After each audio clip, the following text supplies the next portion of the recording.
So Steve going first against Ooh. Orry here, and not a good rack for him, and made potentially even worse by the fact that we're playing NWL. No easy vowel dumps for him here, and he exchanges. I think that's clearly correct. Yeah, Um, very good play. It's the perfect exchange to make, and he made it in 30 seconds. That's exactly what he wanted to here. Just move on.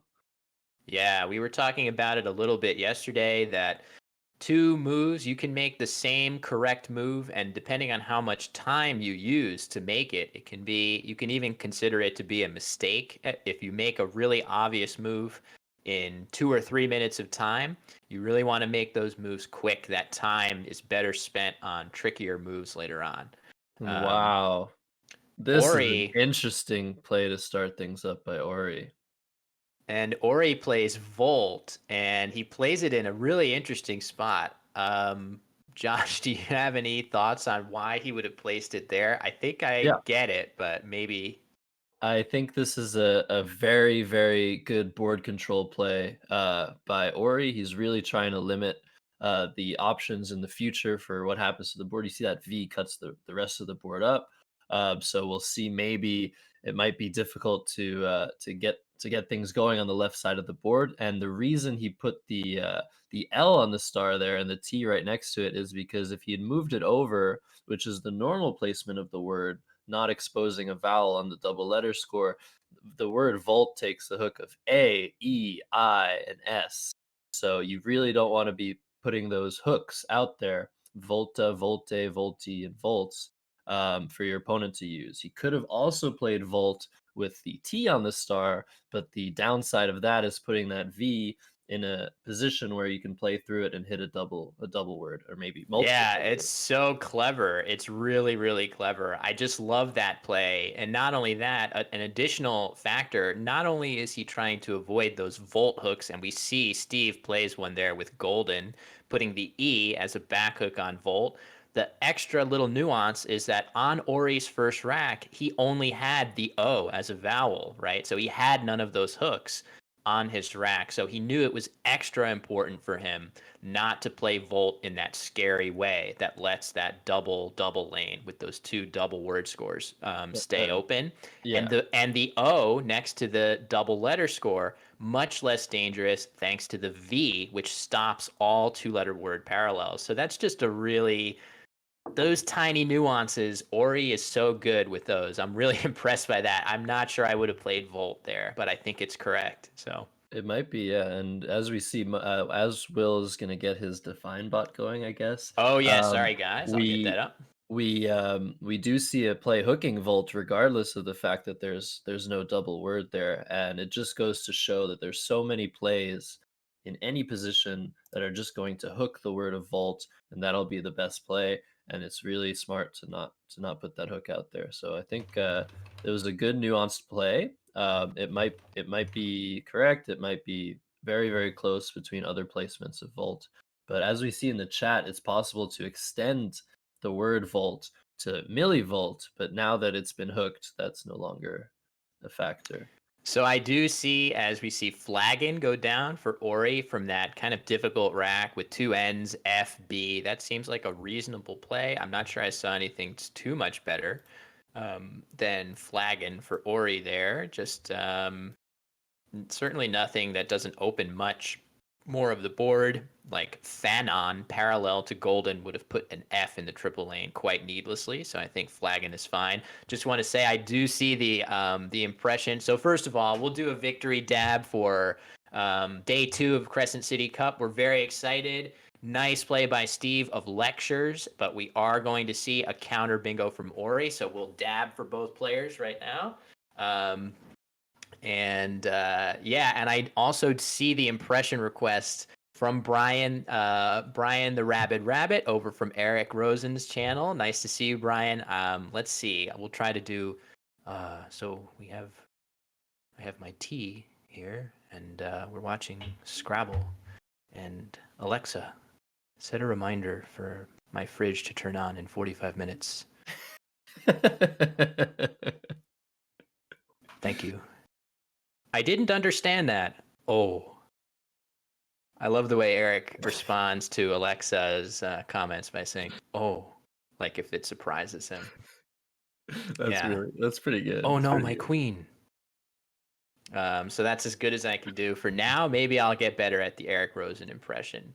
I did see Eric's attempt to dab, and of course, we'll just quickly do an Eric Rosen shout out, who is not only an awesome chess player but a very, very strong Scrabble player as well. A true dual threat, and maybe we'll see Eric competing over a Scrabble board at some point this year. That would be amazing, Josh. Would you say?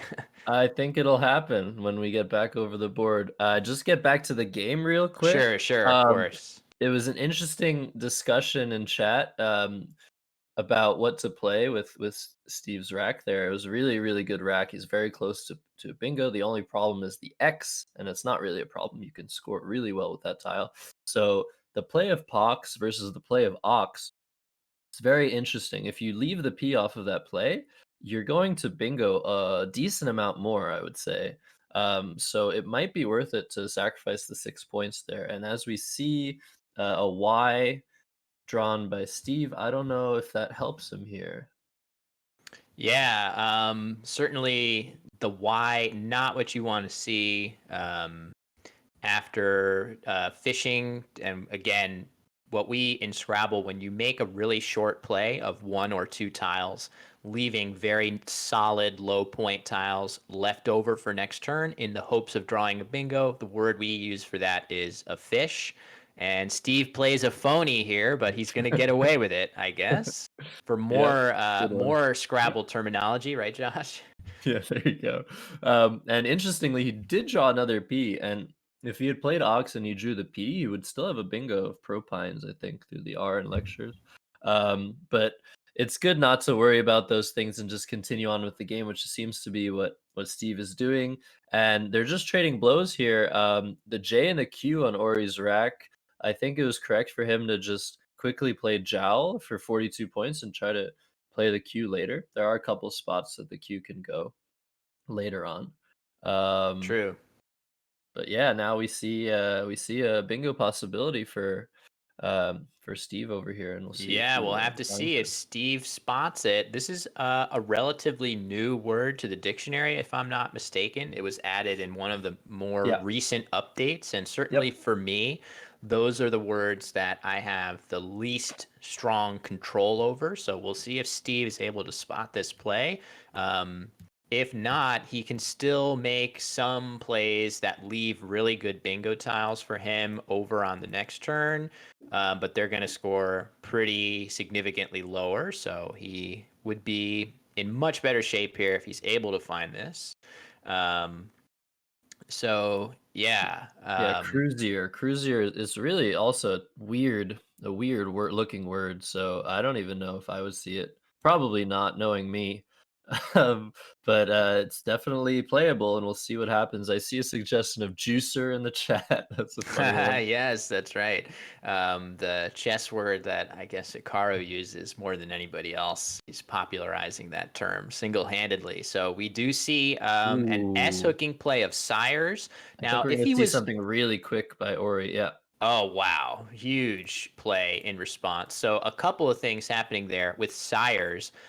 If you're not going to see Cruisier there through the R of lectures, that's okay, but I would have liked to see Steve play off his U with Mhm, Curies in that same spot instead of mhm. sires. That would really, really help him, leaving just an I for next turn as opposed to UI, which is significantly worse. That U really does not help you get bingos down or score. It's really the worst vowel. So he had a chance to use it, and it slipped past him. And then Orry really hit him very hard. I'm sorry. Am Mhm. I? Yeah, That's that's correct. yeah. Quich or Orry. Quach in that spot. I actually was gonna play. I was gonna think Quach was the right play, but Quich might be better because that A and that H, they go better together than the H and the T. So it's possible. I think even though you're keeping, as I was saying yesterday, you don't usually want Well, to it's keep. A and W. A and W. No, sorry, A and W. Yeah, A Yep. and W. You don't usually want to keep a vowel and a consonant over two consonants.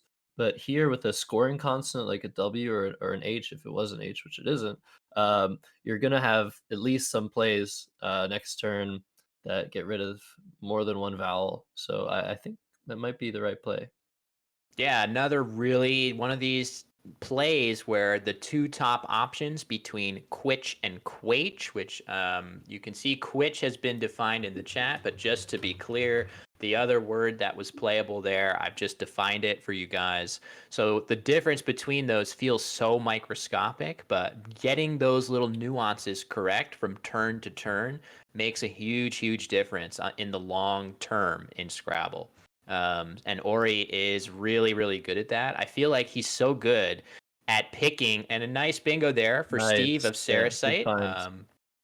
So Steve really needed that one to go down, just to keep pace with Orry, who is going to retake the lead on this turn. So that was a really critical bingo for him to get down there. And thank you to Henry John for the follow. Nice to see you. Hope you enjoy the broadcast.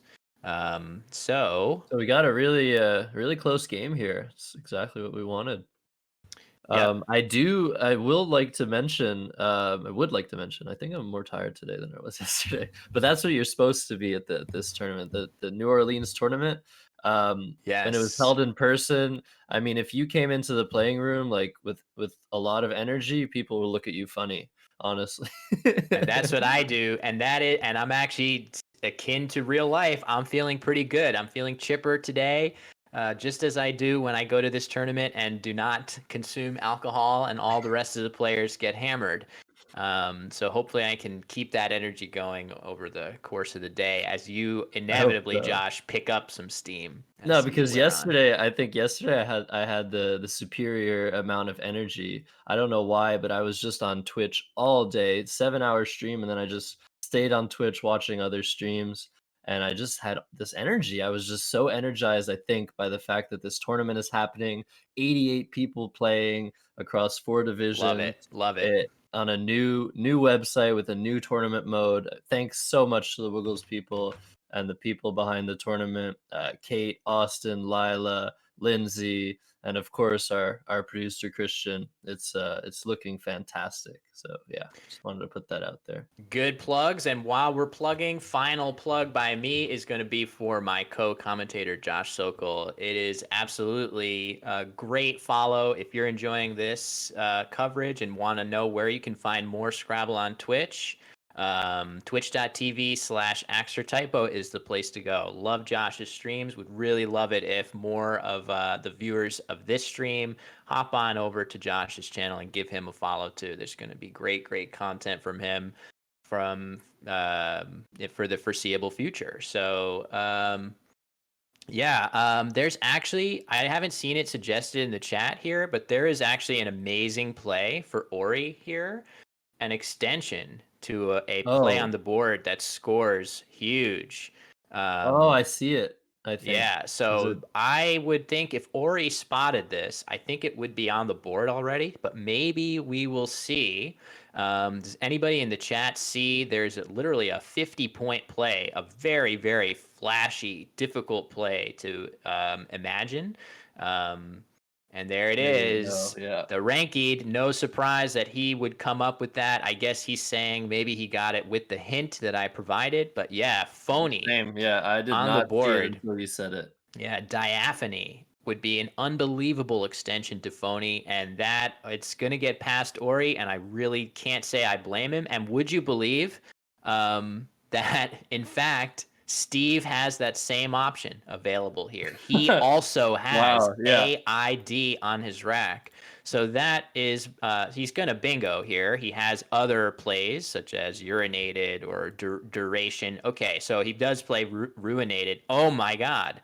Oh man, it's not in this dictionary. So if anybody is watching along from a Collins playing part of the world, this is going to be very frustrating for you. Huge bingo for Ori that will not be playable. So we just have to ignore that and try to find the best play that Ori can make.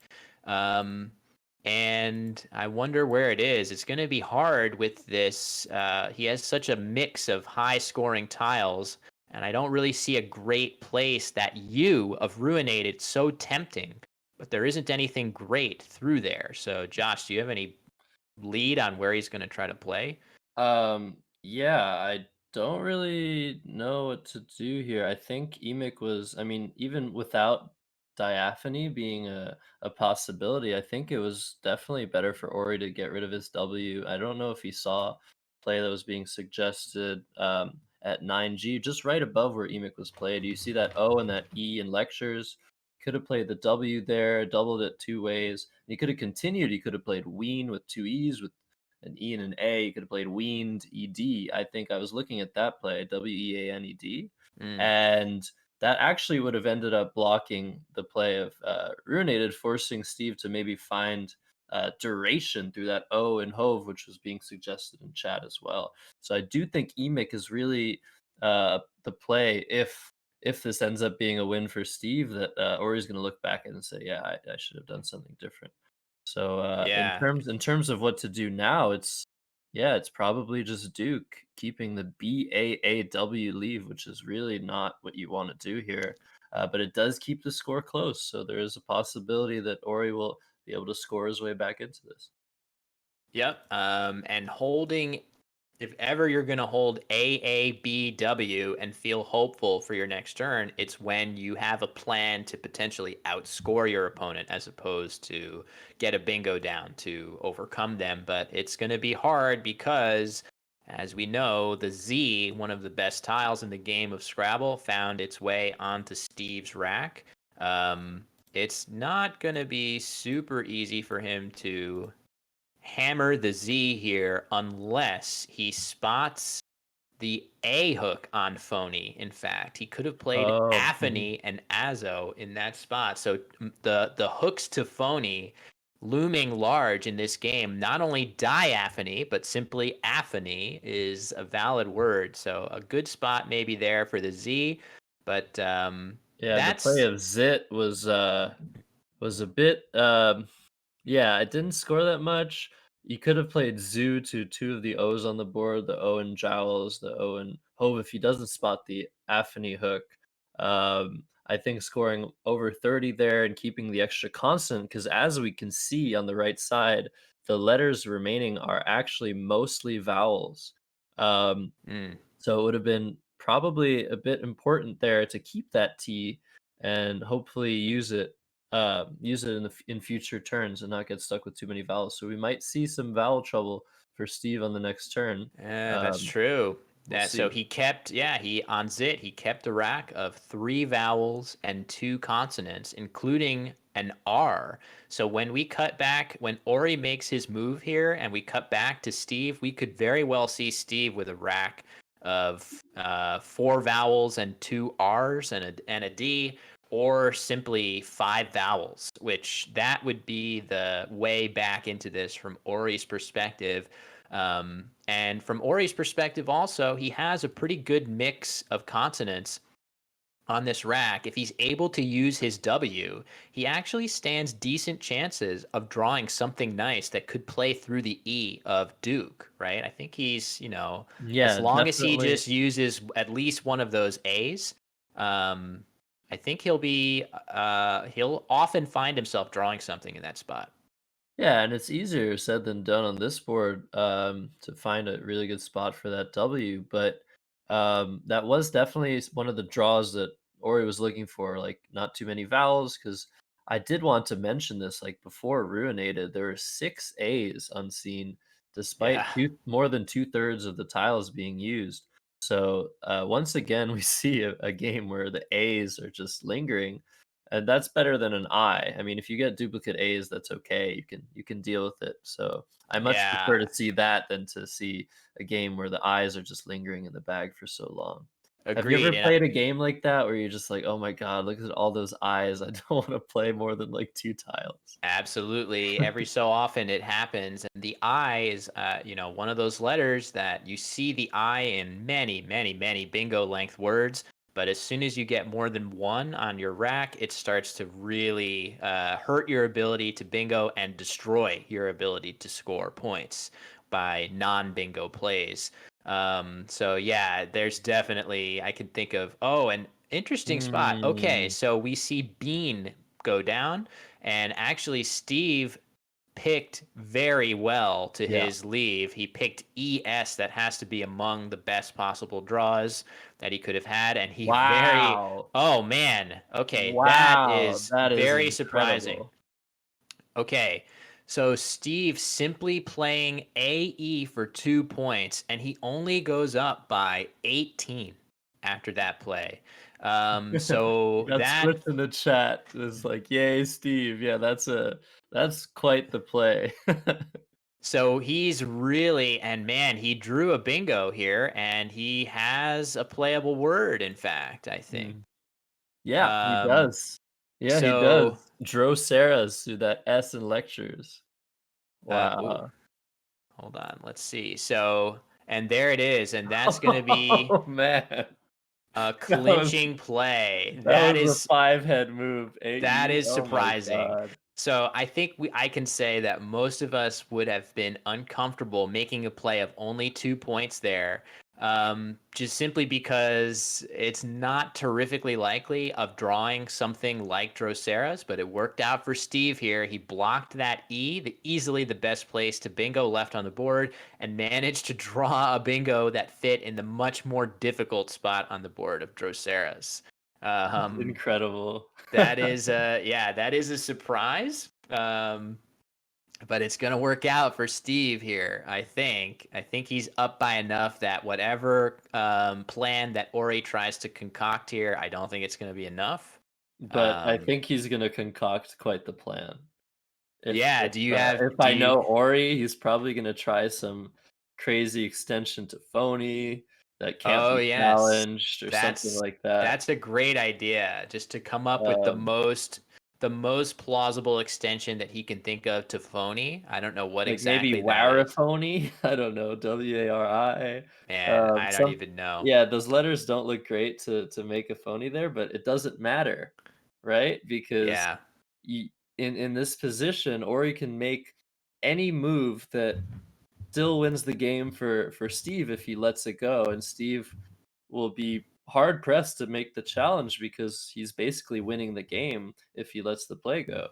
So we might see something crazy here. Or we might just see a play of Ori just giving up like whiny or Waney at L2. I don't think either of the players spotted a phony. There were many plays that hooked the word phony to make a aphony, I guess you would pronounce it. And yeah, I don't know if either of the players have spotted those. So maybe it's not even on Ori's radar because diaphony was available for both of them. Rhino phony, Iron phony, Ori phony. How about Ori phony? Ori phony. ORY phony by Ori. Honestly, anything as long as it doesn't score too much that puts Steve worried about his chances of winning in the end game. Hmm. Um, but Ori has only 24 seconds left, so we're gonna have to see something really soon. He might go over time thinking about it, but I know Ori is a fighting player, and in an end game like this, it's not out of the question that he tries something crazy. Yeah, and as Josh is saying, it's Okay. totally. Oh, there it is. That's really clever. Okay, so we were talking about phony extensions, but this is a variation on that theme. The Y hook to Quitchy. That's not a valid word, and it's going to be next to impossible for Steve to challenge this. Yeah, But he I just think it's plays the F and wins still the game. he doesn't need to worry. He's just going to win, right? He's up by far too much. So yep, Steve does respond to it as he should. I think maybe what Ori was thinking there actually was maybe Ori himself wasn't absolutely sure of Quitchy and is hoping that it was good and that Steve would feel compelled to challenge it for some crazy reason, and that maybe would actually give Ori the win there. Yeah, Um, probably. just trying to induce him into challenging a word that looks phony but actually is good. Maybe that was what Ori was thinking there, but ultimately Steve comes away with the win.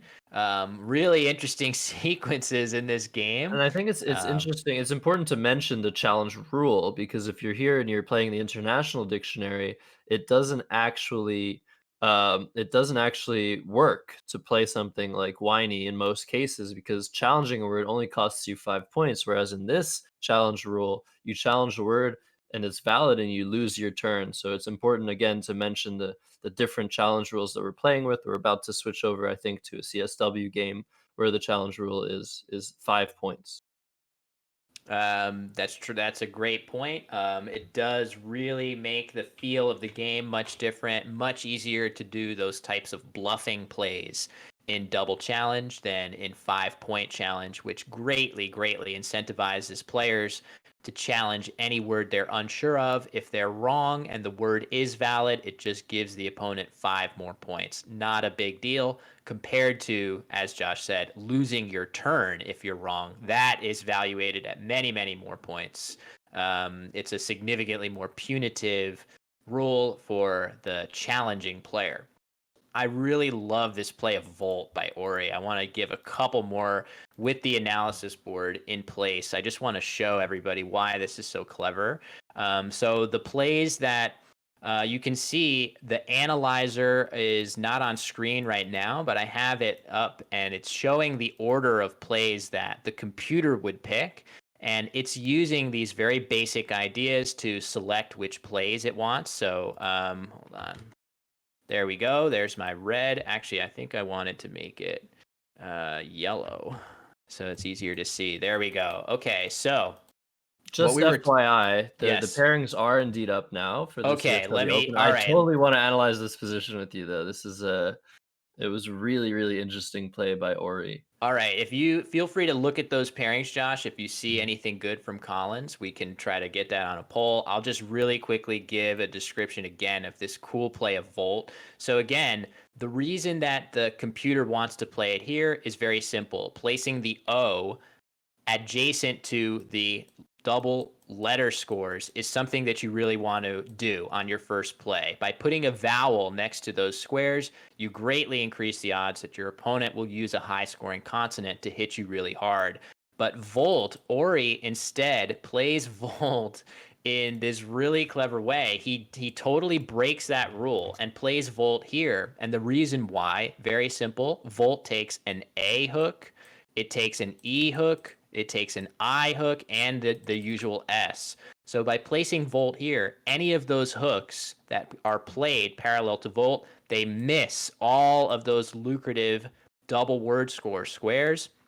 And not only that, placing this vowel next to these two double letter scores, much more difficult to hit because the V cuts off those parallel plays that would normally hurt you so hard in that spot. So just a very clever idea, breaking some of the basic rules of Scrabble that we learned. Don't place those vowels next to strong squares. That's really advanced. And it's so like you would look at this play and you wouldn't say, well, what thinking could possibly be behind Volt? But I'm telling you that Orry knew all of this when he played that move. So really impressive.